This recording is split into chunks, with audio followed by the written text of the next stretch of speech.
Beautiful July morning, and here I am at the new NASH Lakes at Royston.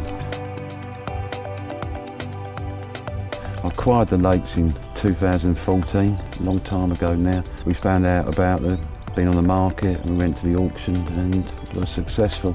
Then they was incredibly overgrown, they've been neglected for several years, but we've done a lot of work in the last 2 years.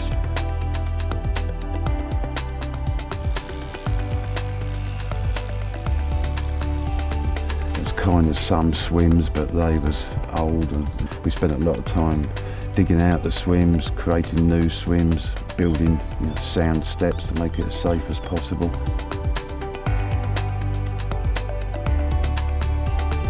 And apart from that, we've had big problems with snags. We didn't realise how many snags were in the lakes. There's still some work in progress going there, but we've taken a huge number, particularly out of Kingfisher Lake. I've been told some trees this wide, so a lot of work. The lads have all grafted a massive amount, and I thank them for their efforts to get this to where we are today.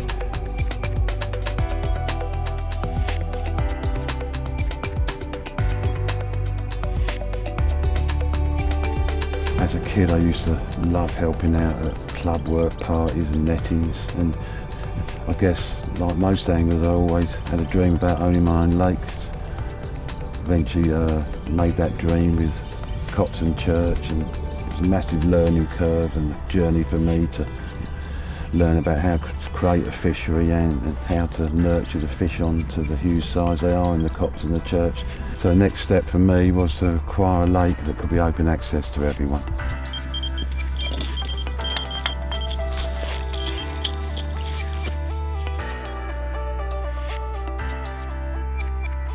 So it's been a hectic first morning on my first ever session at Royston. That is just one of the fabulous fish that are in here. These fish were put in probably about a year ago now, and they're absolutely piling on the weight. This mid-double will probably be a 20 in a year or so's time. Absolute cracker in it. Complex has 2 lakes. Behind me is Kingfisher, which is a long lake.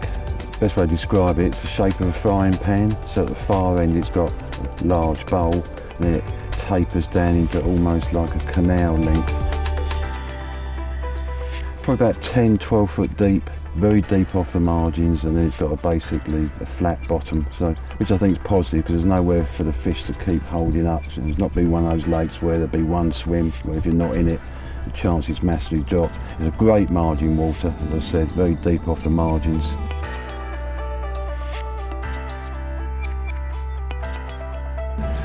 This lake I'm on here, it's Wood Lake. To be honest, it's my favourite because of the wooded banks, gorgeous lake. This lake has an incredible amount of features. I plumbed it down to 28 feet. I don't know where it goes any deeper, but it goes up to plateaus that are probably 3 foot, 4 foot max underneath the surface. Again, the margins are deep, and so so many different ways to attack this water. Go out onto the plateaus and the bars in the middle, or again fish short underneath your rod tips in the margins.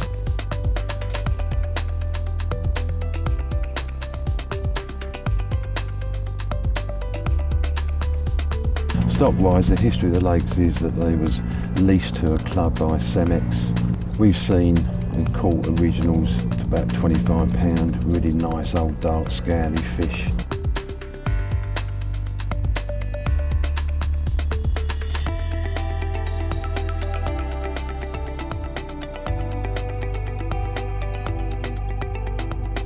Caught fish that we've stocked to £32 from Wood Lake and £38 from Kingfisher.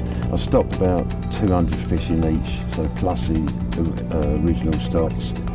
I would guess in Kingfisher there's at least 300. Wood Lake, haven't seen so many to be honest, there might be less originals, but plenty of good fish to go at. How about that for a finish? £32.8, and the 11th fish of the session. Just packing up, 1 rod left. Off it goes with this belter. What a place. Plan to open the lakes around the end of August, beginning of September, depending how the work goes. Bookings will be online, So go to the NASH Lakes website and then you'll see the details of how to book on and when we're opening. I'm really excited about opening the lakes. The lads have test fished it the last 2 nights and had over 50 takes, amazing action. So I look forward to meeting you all and seeing you up here and enjoying the fishing that Royston has to offer.